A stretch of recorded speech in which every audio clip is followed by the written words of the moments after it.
Once again, True News 365, and today I want to just do a quick commentary on this interview with Mike Tyson has Bill Maher over, and he's talking to on religion, and this is classic Bill Maher. And basically, you listen to Bill Maher, and I don't know why, and maybe in the context that he's in, perhaps he feels he doesn't need to talk, sound at least to sound a little bit more updated. Seems like all of his arguments are the same. It looks like he hasn't. He decided he's just not going to go back to the library and get better anti-God arguments. But oh wait, what's going on here? Okay, I guess I'm back. Okay, so let's get right into this. I just want to respond to these arguments. I think they just happen to be so silly. That's cool. Why not? Why not? I'm just curious. I think the better question is why. Why would I? He asked him, why does he not believe in Jesus Christ? And he says, the better question is, why should I believe? Right? And it's like, why is it that Bill Maher, why is it that Bill Maher is better known for his Christ hating than for his comedy? I mean, that's what I would, the minute somebody says, oh yeah, that's that guy who hates God, he does stand up. Okay. So I think it's clear why, and just by listening to him. He says, why would I believe in Jesus? Well, I would say for the same reason that you would believe in any real historical figure. Okay, the Bible is a historical record of things which are true, things that happen, languages, and people who existed in the past. And most scholars recognize this to be the case.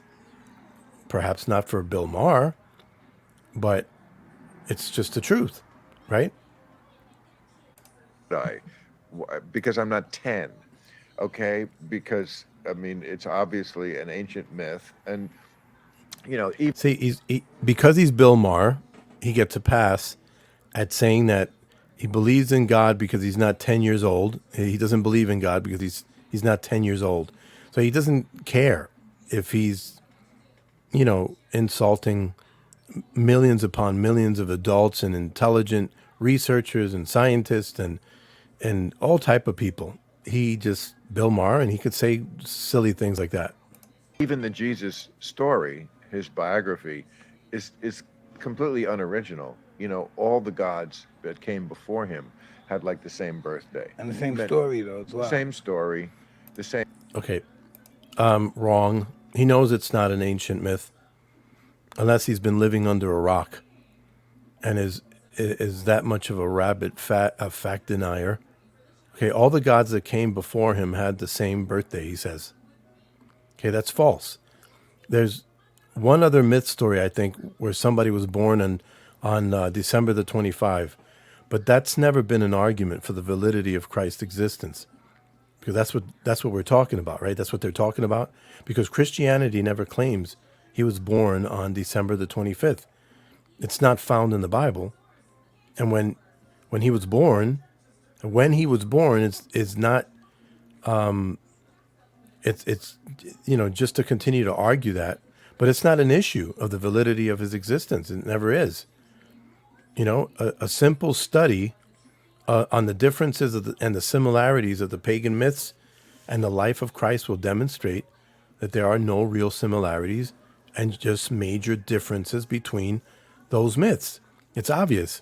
Bill Maher, it's obvious he hasn't updated any of his argumentation, any of his arguing points, okay, for his reasons to hate Christ.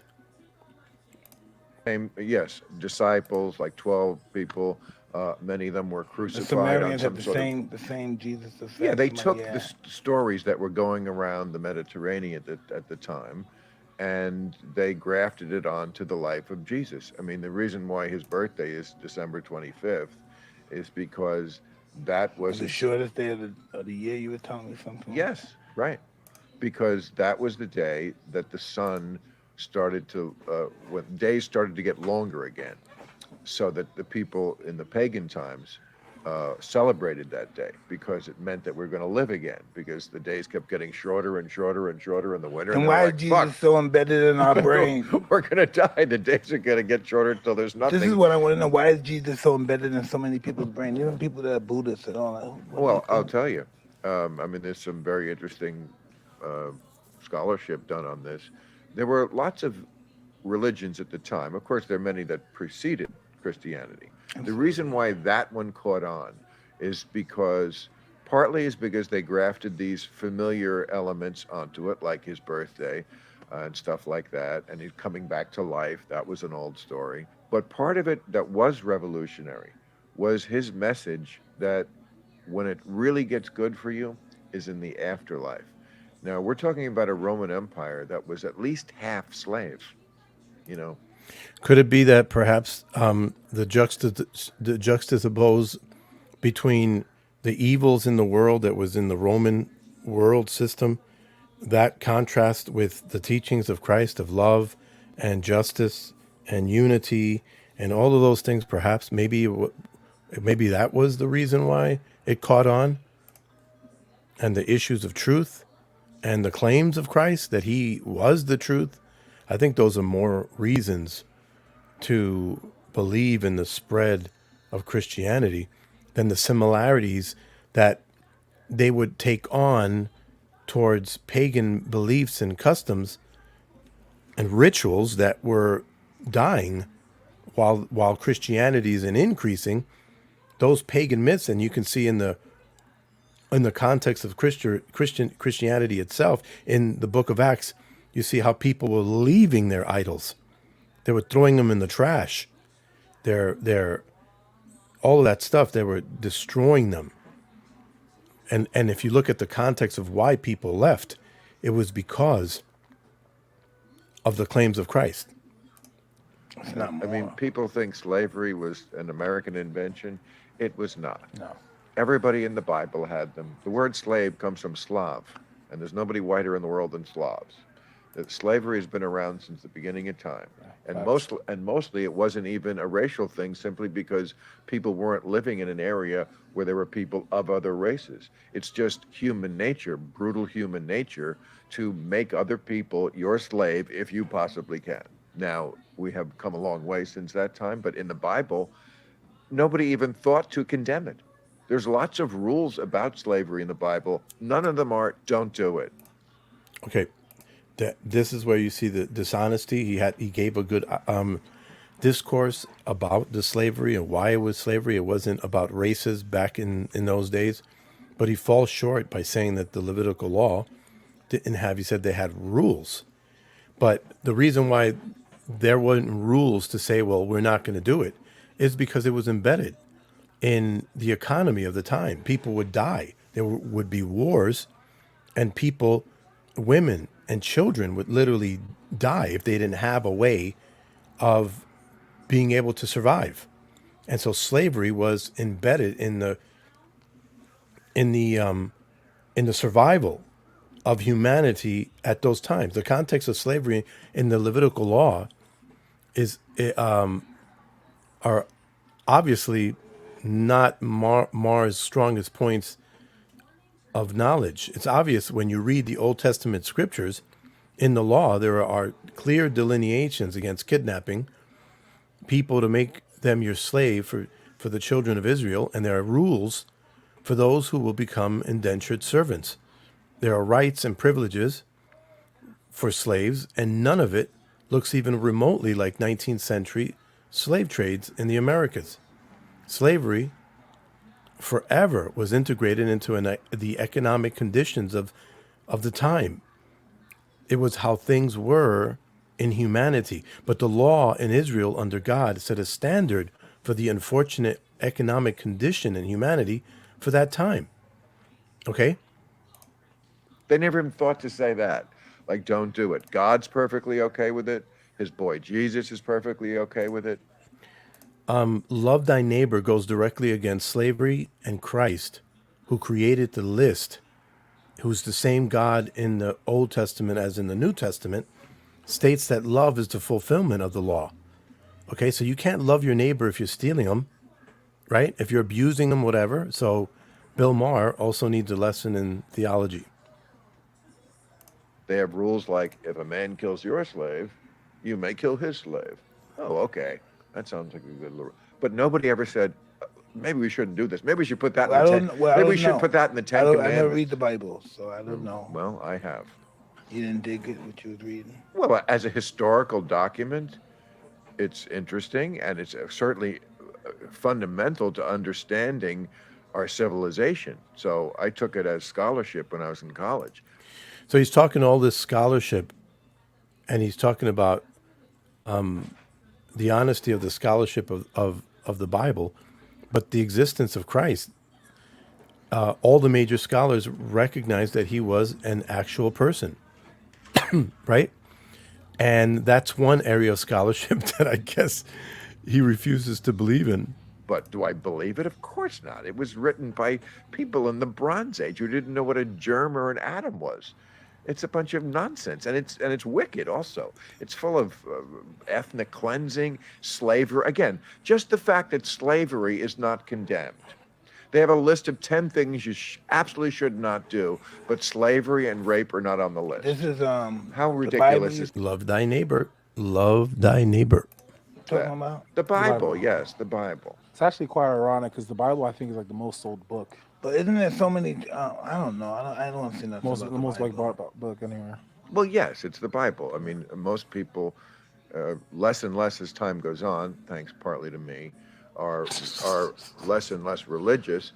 But I mean, But the West, while it's getting less Christian, it's not getting less religious. It's getting more spiritual or pagan. It's becoming more neo-pagan, and soon it'll be less secular because people will no longer put up with the absurd, flawed philosophies behind secularism and atheism because we're not becoming more scientific. We're becoming more into scientism, which is an ignorant form of what people think is scientific. Okay? Material advancements can only come by way of a flourishing economy and nations that have high standards of education, of which the West is continually spiraling down the toilet. Okay? it's still mostly a religious country. Mostly people will say they believe in something. Now, shout out to my millennial friends. They're the first generation to be less than 50%, I think, who have a religious affiliation. The younger generations, more and more, are saying this is a bunch of bullshit. We don't need this to live a good life. And then they see how like immoral so many religious people are. So they're like, why would I want to get involved in this club? It's hypocritical. It's not real. And it doesn't speak to me. I used to believe religion is your conscience. You know what's good and what's bad. Yeah. What's Well, wrong, that's what's right. that's your conscience. That's not religion. Religion is something different. I mean, So here he's saying that religion is a system. It's not a conscience, right? Wrong again. Most people derive their morality from their religions. And it's a lot more consistent than secularism because secularism can't ground morality because they have a subjective grounding of morality and it's highly inconsistent and can't sustain itself. Secularism has laws and beliefs. They also have laws and beliefs, but philosophically, it's bankrupt. And that's why it can't sustain its morality. How do that you can be define your religion? well. Religion is a system. Religion is a formalized way of thinking with rules and laws and beliefs in things that And are. then again, we all have our own private religion then. But that's Our not really personal religion. It's That's faith. something way- better we than have- religion. No, it's every, no, we don't have to say. I'm just talking about the way we get up every morning, we wash our face, we brush our teeth, we. Well, that's put a- pen- and that's we live not- our, yeah, that's That's like not a religion. That's a regimen. Yes, we all. Religion is regimental. It is. Well, Yeah, religion but is that- regimental. Yeah, but- no doubt. Okay. Well, we're arguing over semantics here, but No, I'm not arguing with you. no. Stand by. I mean, I want to get into that. He says, He says we're arguing with semantics to Mike Tyson and risks getting pounded by him. But it's not semantics because for secularism, they may not see those rituals as religious, but in the context of God being ultimate, not committing to rituals that acknowledge God is committing to rituals that acknowledge the false God of self, which is the tenets of secularism, the not God worldview. Just because he denies it doesn't mean he's correct. I'm just saying, I think what defines something as a religion is something that you're not describing. You're describing what you believe and how you live your life. You don't need religion. Well, Although, religion tells you how to live your life and what to believe but aren't in. you Muslim?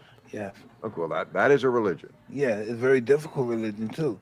But listen, that don't mean you can't be a Muslim and live your religion and still think that somebody should be treated like a human being and not just be dictated by religion. Yeah.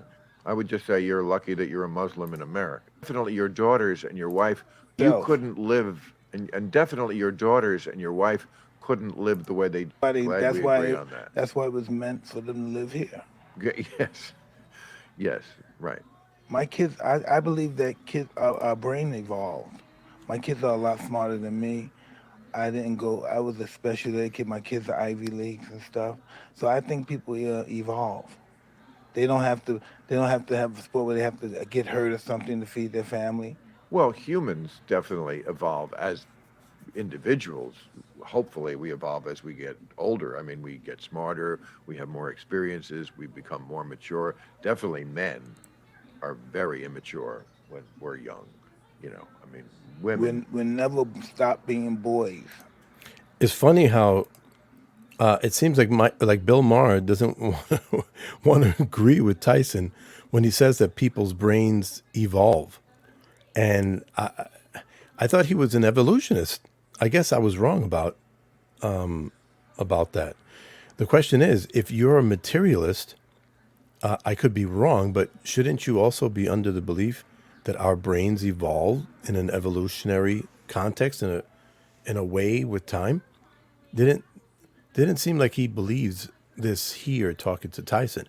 I don't think Tyson was referring to you're evolving in terms of maturity. It's a regular human process. I think Tyson was referring to we evolve as in, the theory of evolution. Maybe Bill misunderstood him. I don't know. But it just goes to show you that Bill here just doesn't have any arguments. Doesn't have many arguments for his God denial, other than the same stale ones that I heard him espouse all the time for years. He's known more for his God hating, perhaps, than his comedy, or even his show, for that matter. At least among Christians, you would, of course. But I just wanted to bring that to light, just to see the focus on the mentality